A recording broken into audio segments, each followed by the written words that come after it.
The Let Them theory by Mel Robbins offers a powerful antidote to a common human struggle, the constant draining effort to manage and control what other people think, say, and do. If you often find yourself tangled in worries about others' opinions, frustrated by their actions, or exhausted from trying to meet their expectations, you know this pattern robs you of peace and energy. This cycle of attempting to control the uncontrollable not only breeds stress and resentment, but also prevents you from living your own life authentically and focusing on what truly matters to you. Mel Robbins introduces the Let Them theory, a deceptively simple yet profoundly liberating framework. It's built on two small words: let them. This is your permission slip to stop micromanaging the world around you. But the real magic, Robbins reveals, happens with the crucial second step: let me. This is where you reclaim your power by choosing your responses, actions, and priorities. By internalizing this two-part approach, you can expect to find more peace, conserve your precious energy, and build more genuine, fulfilling relationships. The first step in applying this transformative theory is understanding its core: let them plus let me. You've likely spent years trying to influence outcomes by managing how others perceive you or react to situations, only to find yourself exhausted and often disappointed. The let them part is about consciously deciding to release others from your expectations. If a colleague is grumpy, let them be grumpy. If friends make plans without you, let them. Robbins illustrates this with her own prom gate experience, where her daughter Kendall advised her to let them when Mel tried to control her son's prom plans. This simple phrase can immediately reduce your stress. However, let them alone can lead to detachment or a false sense of superiority. That's why the let me component is vital. It shifts the focus back to you and what you can control: your reactions, your choices, and your actions. When Mel felt excluded from a friend's trip, let them helped her detach from the initial hurt, but let me prompted her to reflect on her own role in those friendships and decide to proactively nurture them. This two-step process allows you to reclaim your energy from pointless battles and redirect it towards your own growth and happiness.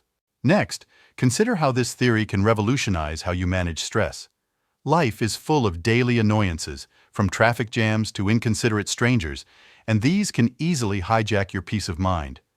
Robbins explains that your brain's stress response, governed by the amygdala, can be triggered automatically, putting you into fight or flight mode, even over minor issues.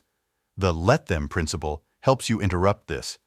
When faced with a slow cashier or a coughing person on a plane, repeating let them signals to your brain that the situation isn't worth the stress. It's not about condoning rudeness, but about protecting your own energy. Building on this, let me empowers you to choose a constructive response. Instead of fuming about the coughing passenger, you can let me cover your face with a scarf or put on headphones. If your boss isn't promoting you despite your hard work, let them string you along. And let me start looking for a job where your contributions are valued. You control your reaction, and therefore, your peace. Another crucial area the let them theory addresses is the fear of other people's opinions. This fear can be paralyzing, preventing you from sharing your ideas, pursuing your dreams, or even posting authentically on social media, a struggle Robbins herself faced. The truth is, you cannot control the thousands of thoughts other people have each day, and some of them will inevitably be negative about you no matter what you do. So, let them think whatever they want. Let them judge, disapprove, or misunderstand. This doesn't mean their opinions are true or that they don't like you overall. People often have fleeting negative thoughts, even about those they love. The liberating part is let me.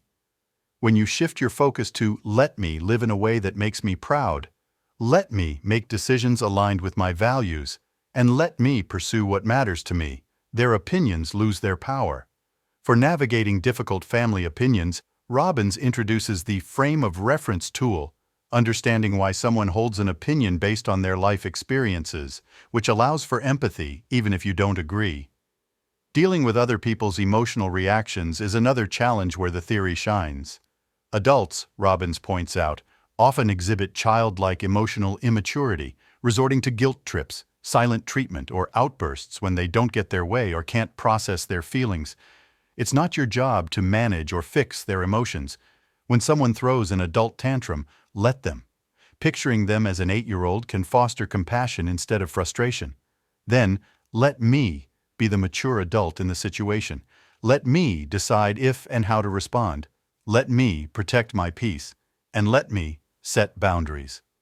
This is especially vital when making difficult life decisions like ending a relationship. The right decision for you might cause others pain or disappointment. Let them have their feelings. Let me make the choice that aligns with my truth, even if it feels incredibly hard. You can ride the emotional wave, knowing that discomfort is temporary, but living inauthentically creates lasting pain. Chronic comparison is a modern-day malady, fueled by social media and our innate tendency to measure ourselves against others. This habit can leave you feeling inadequate, envious, and stuck. Robbins emphasizes that life isn't fair. People have different starting points, talents, and luck. Let them have their advantages. Trying to change unchangeable attributes in yourself or others is self-torture. However, comparison can also be a powerful teacher. If you're comparing yourself to someone's achievements or qualities that are attainable through effort, let them show you what's possible. Their success isn't your loss, it's a roadmap. Let me use their example as inspiration. Let me identify what I admire and take steps to cultivate it in my own life.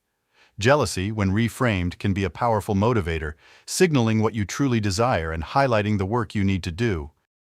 The theory also provides profound insights into mastering adult friendships. Unlike the built-in social structures of youth, adult friendships require conscious effort due to what Robbins calls the great scattering, where lives diverge. Friendships naturally evolve and sometimes fade due to changes in proximity, timing, life stages, and energy, the click between people. Let them move, change priorities, or drift apart. It's often not personal. When you feel excluded or a friendship wanes, let them. But crucially, let me take responsibility for my social life. Let me be proactive in reaching out to old friends and making new ones.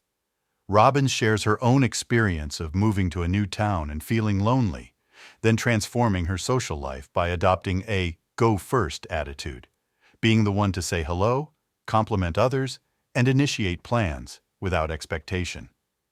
When it comes to motivating others to change or supporting them through struggles, direct pressure often backfires. People only change when they feel like it.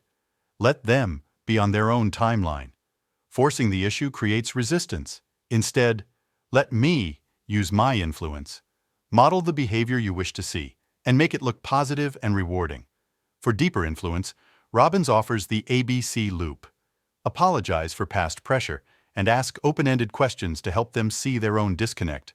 Back off and observe their behavior, allowing them space. Celebrate any progress while continuing to model the change.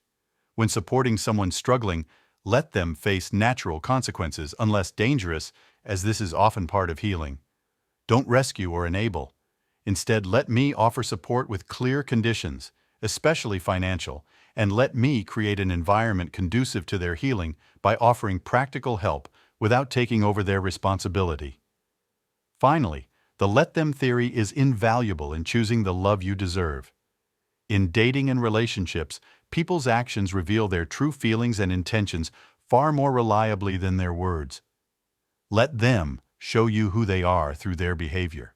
If someone is inconsistent, disrespectful, or won't commit, let them be that way. Don't chase potential or try to fix them. Let me be honest about what I'm seeing. Let me value myself enough to walk away from situations that don't meet my standards.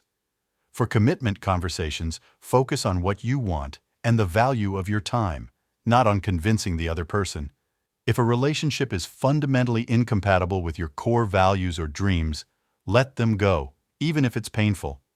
Let me choose relationships that are mutual and supportive, and let me heal from heartbreak by focusing on my own well-being and future.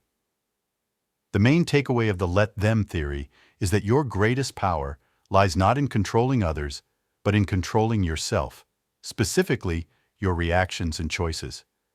By consistently applying let them, you free yourself from the immense and futile effort of trying to manage people and external circumstances.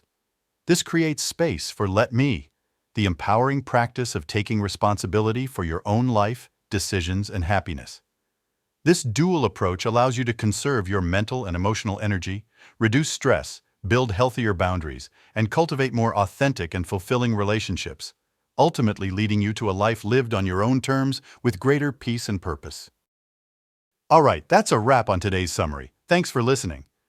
If this book summary sparked your curiosity or gave you new insights, don't forget to like, subscribe, and hit the bell so you won't miss our next summary. Keep reading, keep growing, and see you in the next one.